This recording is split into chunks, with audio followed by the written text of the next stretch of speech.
This is Club Swinging 101 Express version. We're going to look at the safety, the grips, the stance, and the few relevant cues that are necessary for efficient and safe club swinging. So the first is safety. Check the gear, no leaking, everything is held in place. Then we're going to take a space check. Out to the sides. And finally, also above the head. Make sure your training area is free of clutter. Safety aspect number 3, you are the best and most experienced trainer in the room. So listen to your own body. If it hurts, stop doing it. Remember that you can slow down the speed of the movements, reduce the weight of the club, or reduce the range of motion of the circles. Point number 2, the grip. You're going to slide your little finger or your ring finger all the way down of the handle to rest against the knob. When the club is in this position, vertical, elbow in against the body, this is called the order position. Some exercise might start from here or it's a resting position. Other exercise might start down by the side of the leg or even right above the head. This grip is called the hammer grip. Yeah? You may hold the thumb locked over the middle finger or the index finger. The grip is firm yet relaxed. We're not trying to crush the handle to death.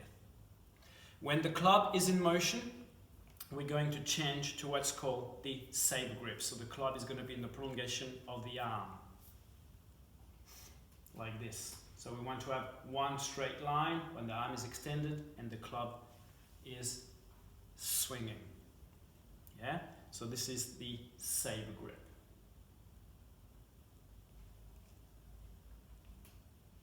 When we're coming to wrist circles, then you have the option to do the wrist circle with a full hammer grip or by using the ring grip.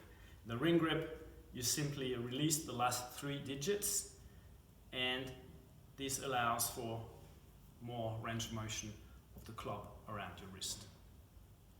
Point number 3, the stance. When we're swinging by the side of the body, we want to keep our feet right under our hips. When we're swinging in front of the body or even behind the body, then we want a wider base of support for side-to-side stability. The same applies when we're swinging across, so horizontally, stay wide. And if we're doing cutting motions, figure eights, then we want a narrow base to be able to pivot more efficiently. The knees must remain soft, so we not tense and squeeze and tighten up the legs. Remember, we stay nice and tall, and if you have to bend, make sure that you're bending with a straight spine. So all the bending happens from the hips. Nice straight line, soft knees. Some of the important cues in club swinging are core engagement. This applies especially when we are lifting the arms above the head. So we want to try to maintain a short distance instead of leaning back and putting pressure on the lower back. So as soon as your arm goes overhead, make sure to engage the midsection. Avoid doing this type of movement. It also applies when we're lifting the elbow as when we're doing swipes or back circles. Another important aspect is to engage the shoulder. So when we're swinging like this, back and forth, we want to avoid our shoulder and our arm reaching forward like this. We want to maintain shoulder in place, down and back. So think this is a short arm compared to a long arm, long reach. Keep everything nice and tight, close to the body. Another important cue is where the head looks, the body will follow. So it's important as you're swinging to maintain a visual contact with the clubs. You don't have to follow them right through, up and down, but especially this side-to-side movement is important.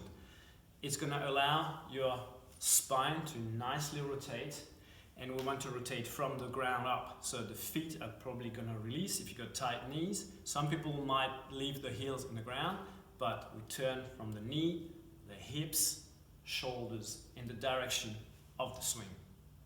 And last principle or cue is that as much as possible we want to make club swinging a full body exercise. So no stiff legs, we want to transfer the weight with a slight up and down motion, so we're using the knees and the hips to assist the swinging. 2 last points. Breathing. We want to try to match the breathing to the type of movements we're doing. So when we're swinging, we're not tensing up and not holding our breath.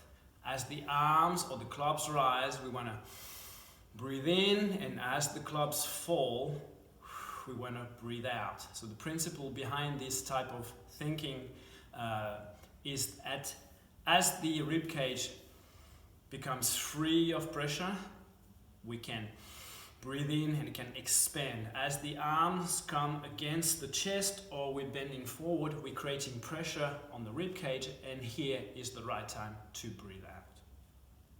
If you're learning complex movement, sometimes you can experience a bit of frustration. So as soon as you experience this, take a break. Come back to the movement later. It's always best to practice in short, focused blocks instead of saying, I'm going to learn this right now. Okay, that's a sure way to get frustrated and maybe stop swinging altogether. So short breaks, come back to exercise later on, and it might take a few days before some of the swings fall in place. If it's still too complicated, regress to single club swinging. Sometimes when we're trying to coordinate both our arms, it increases the level of complexity. So just regress to a single club, maybe a lighter club, and also think of posing in the key positions of the swing so you can start to groove the exercise, and eventually you're going to link repetitions all together. So we hope this 101 Express guide is helping you to get on the right track for club swinging. All the best with your training.